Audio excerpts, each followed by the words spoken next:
오늘도 이 새벽에 오신 여러분들에게 주님의 은혜와 또 평강이 가득하시기를 소망합니다. 예수님께서 제자들과 사람들에게 말씀하여 주셨습니다. 수고하고 무거운 짐진 자들아 다 내게로 오라, 내가 너희를 쉬게 하리라 라고 예수님은 말씀하여 주셨어요. 그러면 이 말씀 안에는 뭐가 있다는 겁니까? 수고하고 무거운 짐진 자들이 있다는 것입니다. 쉼이 없는 사람이 있었다는 거예요. 그러면 그거를 우리가 한번 분석해 보면 크게 세 가지로 우리가 나눌 수 있다는 것에 대해서 우리가 말씀을 좀 살펴봤습니다. 첫 번째, 그들은 종교적인 무거운 짐이 있었습니다. 율법이라고 하는 그것이 자꾸 힘들게 하고 엉죄이고 그들을 어렵게 하였습니다. 율법을 지켜야만 구원에 이를 수 있다라고, 율법을 지켜야만 의롭게 될 수 있다라고 하면서 이 종교적인 무거운 짐이 있었어요. 그리고 그들의 일상적인 어려움도 문제도 있었습니다. 그들의 삶 고달팠을 거예요. 또 육아해야 되죠. 또 돈 벌어야 되죠. 일해야 되죠. 그때나 지금이나 고달픈 일상적인 어려움이 있었습니다. 그리고 가장 큰 건 무엇보다도 영적인 무거운 짐이 있었습니다. 죄로 인하여서 고통받고 죄로 인해서 힘들고 죄 때문에 너무나도 고달프고 고단한 그런 삶을 살았습니다. 2000년 전이나 지금이나 동일합니다. 그런 상황 속에서 이렇게 종교적이든 일상적이든 영적이든 이런 상황 속에서 아픔을 겪고 있고 어려움을 겪고 있는 상황 속에서 수고하고 무거운 짐진 자들아 다 내게로 오라, 내가 너희를 쉬게 하리라 라고 하는 그 예수님의 음성을 우리가 이 시간 듣기를 원합니다. 우리도 다 수고하고 다 무거운 짐들이 있어요. 그런데 많은 사람들이 다른 곳에서 쉼을 찾으려고 합니다. 사람을 통하여서 아니면 자연에서 아니면 다른 곳에서 힐링을 얻기를 원합니다. 그런데 진정한 자유와 평안과 쉼과 안식은 누구에게 있습니까? 예수 그리스도에게 있는 줄로 믿습니다. 우리가 오늘 이 새벽에 기도할 때 이렇게 기도하는 거예요. 많은 어려움도 있습니다. 많은 문제도 있습니다. 주님, 저의 마음속에 평안함이 없어요. 주님, 저의 마음속에 문제가 있습니다. 주님 도와주시고 주님께 쉼을 얻으러 나와왔사오니 하늘로부터 내려오는 그 쉼과 주님께서 주시는 평강과 주님께서 주시는 자유함이 가득하게 하여 주시옵소서라고 그렇게 기도하면 우리에게 쉼을 주시는 그 주님께서 가장 좋은 것으로 가장 선한 것으로 채워주실 줄로 믿습니다. 그리고 나서 오늘 말씀이 이제 시작이 되는 겁니다. 수고하고 무거운 짐진 자들아 다 내게로 오라, 내가 너희를 쉬게 하리라. 나는, 다 함께 읽겠습니다. 마음이 내게 배우라, 그리하면 너희 마음이 쉼을 얻으리니. 아멘. 나는 마음이 온유하고 겸손하니 내게 배우랍니다. 내 집은 가볍고 내 모든 것들은 나에게 쉼이 있다라고 그렇게 말씀하고 있는 것이에요. 온유하고 겸손하다라고 하는 이 말씀. 그 당시에 온유하지 않은 사람이 있었다는 거죠. 겸손하지 아니했던 사람들이 있었다는 것이에요. 온유하다는 건 무엇인가 좀 부드럽고 무엇인가 온순하고 온화하다는 거예요. 근데 그 당시에 그러면 우리가 배경을 한번 살펴봐야 됩니다. 그 당시에 율법을 지켜야만 된다. 어떤 공의나 어떤 행위나 어떤 선함을 계속 해야 된다라고 하면서 그렇게 그들을 옥죄였습니다. 그렇게 억압을 하게 되었어요. 그러면서 율법을 지키지 않으면 정죄하고 비난했습니다. 그리고 자기들은 율법을 지키고 있다고 하면서 사람들을 무시했어요. 또 그들은 교만하였습니다. 이 모든 것들을 겪고 있는 사람들이었습니다. 그들에게 나는 온유하니 나는 겸손하다라고 그렇게 말씀해주고 있는 것이었어요. 교만하고 무시하고 비난하고 정죄하고 사납도록 그렇게 악한 타락한 그런 사람들 속에서 나는 온유하고 나는 겸손하다라고 말씀하여 주셨습니다. 그리고 이걸 1세기 로마라고 하는 큰 시대 상황 속에서도 한번 생각해 봐야 됩니다.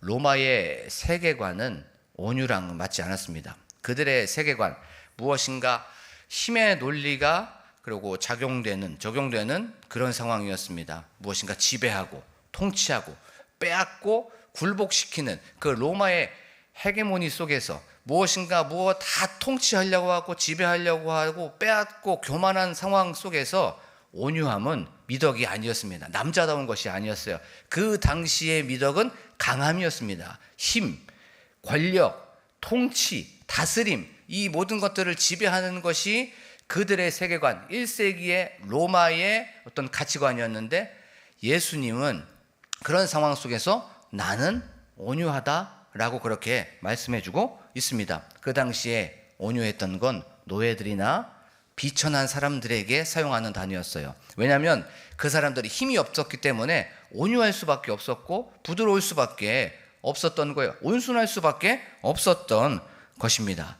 그런 상황 속에서 이렇게 힘의 논리와 로마의 헤게모니 속에서 이 모든 것들을 지배하는 상황 속에서 예수님은 이 모든 것들을 알고 있으면서 나는 온유하다라고 그렇게 말씀해주고 있는 것이에요. 우리가 한번 생각해 보면 예수님 권세도 있습니다. 능력도 있어요. 예수님은 하나님이시기 때문에, 하나님의 아들이시기 때문에 이 모든 것들을 통치하시고 다스릴 수 있는 분이십니다. 그런데 세상은 그렇게 무시하고 교만하고 정죄하고 비난하는데, 나는 모든 힘이 있는데도 불구하고 나는 정죄하지 않는다. 나는 너희를 비난하지 않는다. 나는 너희에 대해서 잘못을 추궁하거나 나는 너희에 대해서 그것을 판결하거나 그렇게 하지 않는다. 나는 인자하다. 나는 긍휼히 여긴다. 나는 용서한다.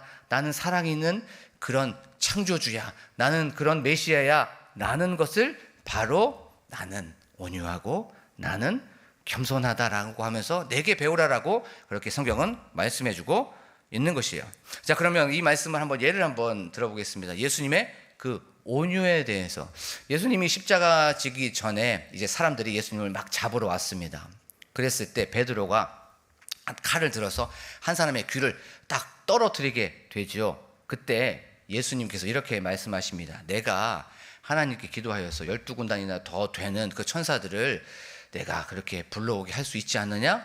라고 그렇게 하셨습니다. 그런데 예수님 거기에 대해서 어떻게 보면 심판할 수도 있었고, 또 바로 그 부분에 대해서 징계할 수도 있었고, 또 그것에 대하여서 반응할 수도 있었어요. 하지만 예수님은 온유하셨습니다. 그냥 묵묵히 십자가를 지러 가셨어요. 할 수 있었음에도 불구하고 하지 않으셨습니다. 그리고 십자가상에서 사람들이 조롱하고 희롱했습니다. 네가 진짜 하나님의 아들이라면 여기에서 내려와 봐라 라고 하면서 그렇게 비아냥거리고 놀렸습니다. 그래서 사람들이 저가 자신은 다른 사람은 구원할 수 있을 때 자기 자신은 구원할 수 없도다 라고 하면서 그렇게 놀렸습니다. 내려올 수 있었어요. 내려와서 그 모든 것들을 단 한 번에 이렇게 하면서 아니면 말 한마디로 다 쓸어버릴 수 있었습니다. 그런데도 불구하고 이 모든 것들을 참아내셨습니다. 이게 바로 예수 그리스도의 온유였습니다. 정죄하고 판단하고 비난하고 조롱하는 그런 상황 속에서 예수님은 끝까지 부드러움과 온화함을 통하여서 이렇게 참아내고 있었던 모습을 보게 되죠. 자, 예수님 그러면 어떻게 해서 이렇게 온유할 수 있었을까요? 그것은 자기의 사명을 알고 있었기 때문에 그렇습니다. 우리의 삶, 우리의 세상에 있는 사람들 보면 굉장히 싸납습니다. 그리고 요즘에 온유하지 않아요. 그리고 부드럽지도 않습니다. 굉장히 터프하고 굉장히 마음속에나 삶 속에 분노가 너무나도 많이 있습니다. 바로 이런 상황 속에서 우리가 온유한 사람이 되기를 원합니다. 자, 그런데 온유함을 우리의 힘으로 할 수 있습니까? 안 돼요. 그러면 무엇을 생각합니까? 또 우리의 사명을 생각해 보는 겁니다. 우리의 사명은 십자가 지고 죽는 겁니다. 십자가 앞으로 또 나아가서 주님, 저의 마음속에는 온유함이 단 1도 없습니다. 주님께서 저에게 온유함을 허락하여 주시옵소서. 저희들과 부드럽게 사람들을 대하게 하시고 예수 그리스도의 온유를 품고 나아가서 그리스도인으로서 드러나는 저희들이 되게 하시고 예수 그리스도를 보여주는 저희들이 되게 하여 주시옵소서라고 하면서 우리가 십자가 앞으로 또 나아가 믿음의 선한 싸움에서 승리하는 저와 여러분들이 되기를 간절히 소망합니다. 그리고 나서 이제 나의 온유함과 겸손함을 배우라고 하고 나서 나는 마음이 온유하고 겸손하니 나의 멍에를 메고 내게 배우라. 그리하면 너희 마음이 쉼을 얻으리니. 다 함께 읽겠습니다. 시작. 이는 내 멍에는 쉽고 내 짐은 가벼움이라 하시니라. 아멘. 나의 멍에를 메고 내게 배우라. 너희의 마음이 쉼을 얻고 너희의 멍에가 바로 쉽고 내 짐은 가벼움이라 라고 성경은 말씀하고 있는 것이에요. 우리가 멍에를 한번 생각해 봤으면 좋겠습니다. 그것이 어떤 이미지로 떠오를 수도 있고 또 그것을 실제로 보신 분들도 많이 계실 거예요. 이 멍에라고 하는 것은 어떤 수레를 이끌어가는 것이나 아니면 농기구 중에 하나죠. 밭을 잘 갈 수 있도록 이렇게 목에 매는 겁니다. 가축을 사용해서 하는 거죠. 특히 소가 이 멍에를 맵니다. 우리가 멍에의 이미지는 무엇인가 어렵고 힘들고 억죄고 억누르는 그런 이미지가 있습니다. 그 당시에 동일하게 그랬어요. 율법을 지켜야만 한다라고 하는 그 멍에를 사람들에게 쥐어 줬습니다. 그것 때문에 너무나도 사람들은 억눌려 있었습니다. 또 다른 부분은 삶이라고 하는 그 멍에를 그들은 맸습니다. 그것이 가정의 멍에도 있었을 거고 또 직장의 멍에도 있었을 거고 또 가족, 자녀, 또 어떤 물질, 오늘 하루를 어떻게 살아가야 될까라고 하는 그런 각자의 그 멍에를 쥐고 있었던 것이에요.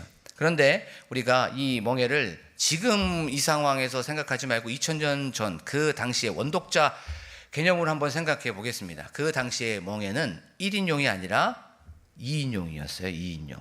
자, 멍에를 이제 지고 가게 되게 되면은 팔레스타인 땅에서 어미소와 새끼소가 같이 이렇게 멍에를 지고 갑니다. 자, 이렇게 멍에를 둘이 지고 가는데 실제적인 짐, 실제적인 어려움, 실제적인 무게는 누가 지고 갑니까? 다 어미소가 지고 가게 되어 있습니다. 자, 이 어미소가 모든 무게를 다 감당하고 다 담당을 하게 되는 거예요. 새끼는 그 어미소와 함께 한 스텝 요 방향을 같이 가기만 하면 됩니다. 그 멍에 안에 들어가 있으면 이 모든 것들을 누가 지고 가는 거예요? 어미소가 다 지고 가게 되어 있습니다. 똑같은 방향으로 그 안에서 한 발짝 어미소와 같이 가면 되는 거예요. 그리고 그 어미소가 서면 서고 가면 그냥 따라가게 되면 그 새끼소는 아무런 어려움 없이 바로 그 멍에를 지고 가는 겁니다. 예수님은 이 개념을 알고 있었어요. 그래서 이 개념을 말씀해 주고 있는 것이에요. 나의 멍에를 메라라고 하는 건 내가 이 모든 짐들을 내가 지고 가고 있어. 너의 모든 어려움들 내가 지고 가고 있어. 너의 모든 힘듦 내가 다 지고 가고 있어. 너는 나와 함께 동행하면 되고 너는 나와 함께 원 스텝 이렇게 발자국을 같이 따라만 가면 돼. 나와 함께 방향만 같이 가면 돼 라고 하면서 나의 멍에를 메라라고 성경은 말씀해 주고 있는 것이에요. 물론 멍에 내가 지는 것이긴 합니다. 하지만 이 멍에를 예수 그리스도가 함께 지고 있다는 것을 기억하면서 나아가기를 간절히 소망합니다. 우리의 무게, 우리의 어려움, 우리의 문제, 이 모든 것들을 예수님이 함께 지고 가고 있습니다. 나 혼자 지는 것이 아니에요. 스스로 뭔가를 하는 것이 아닙니다. 예수님이 멍에를 함께 지고 가고 있습니다. 이 모든 실질적인 어려움들, 실질적인 고난, 실질적인 이 모든 문제를 예수님이 감당하시고 예수님이 담당하고 있다는 거예요. 우리가 지치고 힘들 때가 있습니다. 그런데 우리가 성경에 보면 이렇게 말씀하고 있습니다. 암탉이 병아리를 품듯이 우리를 예수님께서는 안으신다라고 성경은 말씀하고 있습니다. 우리를 보호하여 주시고 우리에게 피난처가 되어주시고 우리에게 참된 안식처가 되어주시는 분이 바로 예수 그리스도라는 것을 기억하면서 나아가는 이 시간이 되기를 원합니다. 예수님이 우리의 고민과 우리의 문제 모르실까요? 다 알고 계십니다. 이 멍에를 내가 가지고 와 있는 것이 아니라 예수님께 맡기는 이 시간이 되기를 원합니다. 오늘 말씀이 그 말씀입니다. 수고하고 무거운 짐진 자들아 다 내게로 오라 내가 너를 쉬게 하리라 라고 하는 그 초청에 우리가 예 주님 나에게 우리 가정에 저의 일상에 저의 직장에 이런 어려움들이 있고 이런 문제들이 있습니다. 이 모든 것들 주님 기도할 때 주님께서 주시는 그 자유함과 주님께서 주시는 안식으로 저희에게 응답하여 주시옵소서. 또한 저희들에게 평안함으로 찾아와 주시옵소서라고 그렇게 기도하기를 원합니다. 그리고 또 우리가 주님 옆에 꼭 붙어 있어서 이렇게 주님과 같이 같은 방향으로 같은 곳을 바라보며 주님과 한 발짝 그렇게 나아가기를 원합니다. 나 혼자 스스로 내가 혼자서 그것을 매는 것이 아닙니다. 주님께서 이 모든 것들을 감당하십니다. 주님께 이 모든 것들을 맡겨버리십시오. 주님께 이 모든 것들을 의지하십시오. 주님께 이 모든 것들에 대하여서 주님께 면목 없지만 이 모든 것들을 맡겨버립니다. 드립니다 라고 하면 이 모든 문제를 주님께서 해결하여 주시고 주님께서 바로 이끌어가 주실 줄로 믿습니다. 그리하여서 우리의 쉼, 우리의 평안, 자유함을 누리며 오늘도 믿음의 선한 싸움에서 승리하는 저와 여러분들이 되기를 간절히 축복합니다. 이 시간 말씀을 기대하며 나아가기를 원합니다. 주님, 이 말씀을 기억하면서 나아갑니다. 수고하고 무거운 짐진 자들아 다 내게로 오라, 내가 너희를 쉬게 하리라 라고 하는 그 말씀을 의지합니다. 주님, 예배당에 오기까지 근심도 있었어요. 걱정도 있었습니다. 또한 문제도 있었습니다. 하지만 이 모든 것들